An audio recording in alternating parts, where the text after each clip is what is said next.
బుధవారం సూర్యాపేట జిల్లా కేంద్రంలో పాపన్న గౌడ్ 315వ వర్ధంతి సందర్భంగా తెలంగాణ తల్లి విగ్రహం దగ్గర సర్వాయి పాపన్న చిత్రపటానికి తెలంగాణ జైగౌడ సంక్షేమ సంఘం రాష్ట్ర వర్కింగ్ ప్రెసిడెంట్, తెలంగాణ సామాజిక ఉద్యమకారుడు, సూర్యాపేట జిల్లా రియల్ ఎస్టేట్ వ్యాపార అసోసియేషన్ అధ్యక్షుడు పంతంగి వీరస్వామి గౌడ్ పూలమాలలు వేసి ఘనంగా నివాళులు అర్పించారు. అనంతరం కార్యక్రమాన్ని ఉద్దేశించి మాట్లాడారు. బుధవారం సూర్యాపేట జిల్లా కేంద్రంలో పాపన్న గౌడ్ 315వ వర్ధంతి సందర్భంగా తెలంగాణ తల్లి విగ్రహం దగ్గర సర్వాయి పాపన్న చిత్రపటానికి తెలంగాణ జైగౌడ సంక్షేమ సంఘం రాష్ట్ర వర్కింగ్ ప్రెసిడెంట్, తెలంగాణ సామాజిక ఉద్యమకారుడు, సూర్యాపేట జిల్లా రియల్ ఎస్టేట్ వ్యాపార అసోసియేషన్ అధ్యక్షుడు పంతంగి వీరస్వామి గౌడ్ పూలమాలలు వేసి ఘనంగా నివాళులు అర్పించారు. అనంతరం కార్యక్రమాన్ని ఉద్దేశించి మాట్లాడారు. మొఘల్ చక్రవర్తుల దౌర్జన్యాలకు వ్యతిరేకంగా నాడు పోరాటం చేసి గోల్కొండ కోటను ఏలిన యుద్ధ వీరుడు సర్దార్ సర్వాయి పాపన్న గౌడ్ అని కొనియాడారు. ప్రభుత్వం సర్వాయి పాపన్న గౌడ్ వర్ధంతి వేడుకలను అధికారికంగా నిర్వహించడం హర్షణీయమన్నారు. 12 మందితో ఏర్పాటైన పాపన్న గౌడ్ సైన్యం 12,000 మంది సైన్యాన్ని తయారు చేసి బహుజన రాజ్యాన్ని నెలకొల్పిన చరిత్ర ఆయనకే దక్కిందన్నారు. సర్దార్ సర్వాయి పాపన్న గౌడ్ చరిత్రను ప్రభుత్వాలు పాఠ్యపుస్తకాలలో ముద్రించాలని కోరారు.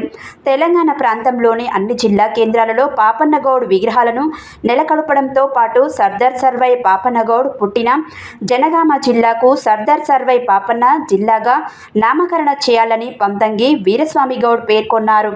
ఈ కార్యక్రమంలో న్యాయవాదులు, డాక్టర్లు, వివిధ రాజకీయ పార్టీ నాయకులు, కుల సంఘం నాయకులు, పుర ప్రముఖులు, కౌన్సిలర్లు, ఉద్యమ నాయకులు, విద్యార్థి సంఘం నాయకులు, గవర్నమెంట్ ఆఫీసర్లు, ముఖ్య అతిథులు డాక్టర్ రామ్మూర్తి, సూర్యాపేట జిల్లా మాజీ గ్రంథాలయ సంస్థ చైర్మన్ నిమ్మల శ్రీనివాస్ గౌడ్, రాష్ట్ర మాల మహానాడు అధ్యక్షుడు తల్లమల్ల హసేన్, మరిపెద్ది శ్రీనివాస్ గౌడ్, బొమ్మగాని శ్రీనివాస్ గౌడ్, కక్కిరేని నాగయ్య గౌడ్, కక్కిరేని సత్యనారాయణ గౌడ్, రాంబాబు గౌడ్, మడ్డి అంజిబాబు గౌడ్, ఉయ్యాల నగేష్ గౌడ్, శేఖర్, బత్తుల జనార్దన్ గౌడ్, అబ్బగాని భిక్షం గౌడ్, బట్టిమల్లి నాగమల్లయ్య, దేవత్ కిషన్ నాయక్, ఖమ్మంపాటి అంజయ్య గౌడ్, కొత్తపల్లి వెంకన్న, పట్టేటి కిరణ్, తన్నీరు వాసు, శ్రీనివాస్ రెడ్డి, రాపర్తి చానయ్య, శ్యామ్, సారగండ్ల కోటేష్ తదితరులు పాల్గొన్నారు. ఈరోజు మరి సూర్యాపేట జిల్లా కలెక్టర్ గారు సుమారు 400 సంవత్సరాల క్రితం సర్దార్ సర్వాయి పాపన్న గౌడు పోరాట యోధుడు, మరి ఆయన యొక్క చరిత్ర మరవలేనిది. మరి జిల్లా కలెక్టర్ గారు ఎంతో ఆనందంగా న్యాయవాదులు, డాక్టర్లు, వివిధ కుల సంఘాల పెద్ద మనుషులు ఎంతో మంది కూడా సర్వాయి పాపన్న గౌడ్ యొక్క చరిత్ర పాంప్లెట్ కొట్టి కూడా వారికి చెప్పడం జరిగింది. ఎంతో ఘనంగా ప్రభుత్వం అధికారికంగా నిర్వహించడం మాకు చాలా ఆనందాన్ని కలిగిస్తుంది.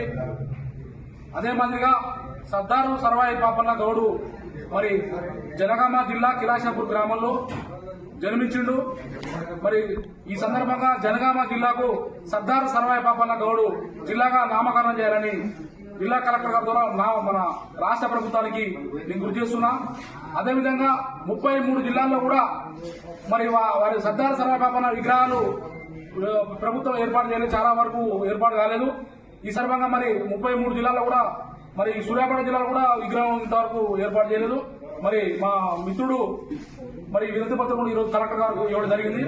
మరి రాష్ట్ర ముఖ్యమంత్రి గారి దృష్టికి తీసుకెళ్లి, ప్రభుత్వ దృష్టికి తీసుకెళ్లి ఈ సూర్యాపేట జిల్లాలో మన చెరువు గట్టు మరి మన సద్దర్ చెరువు కట్ట మీద మన సర్దార్ సర్వాయి పాపన్న విగ్రహాన్ని ఆవిష్కరించాలని ఈ సందర్భంగా తెలుసుకుంటున్నా. అన్ని కులాలకు ఒక సర్దార్ సర్వాయి పాపన్న అన్నోడు ఒక 10తోని సైన్యాన్ని ఏర్పరచుకొని 16,000 సైన్యాన్ని ఏర్పరచుకొని మరి మొఘలుల చక్ర దౌర్జన్యాలను, శిశు పనులను, మన ఆస్తి పనులను ఎంతో మంది క్రూరంగా హింసిస్తుంటే సర్వాయి పాపన్న ఒక విద్య కూడా, చదువు కూడా లేదు, చదువు లేకుండా, అక్షరగానం లేకుండా తెలివితేటలతోని ప్రపంచానికి ఇవాళ ఆయన గిన్నిస్ బుక్ లో కూడా ఆయన ఒక పేరు చిరస్థాయిగా నిలిచిపోయింది. మరి వారికి మరొకరి ఆయన ఒక్కడే కాదు, మనం చూసుకుంటే చాకలి ఐలమ్మ కానివ్వండి, దొడ్డి కొమరయ్య కానివ్వండి, వీరంతా మహనీయులను చూసుకుంటే మనం జీవిత ఉన్నత కాలం కూడా వారి వర్ధంతి కానివ్వండి, వారి యొక్క జన్మదినం కానివ్వండి, ప్రతి ఒక్కరూ అధికారికంగా నిర్వహించి ప్రభుత్వాలు నిలుచుకోవాలని మరి ఒకసారి ఈ అందరికీ ఇక్కడికి వచ్చినటువంటి పెద్దలందరికీ కూడా నమస్కరిస్తూ సెలవు తీసుకుంటున్నాం.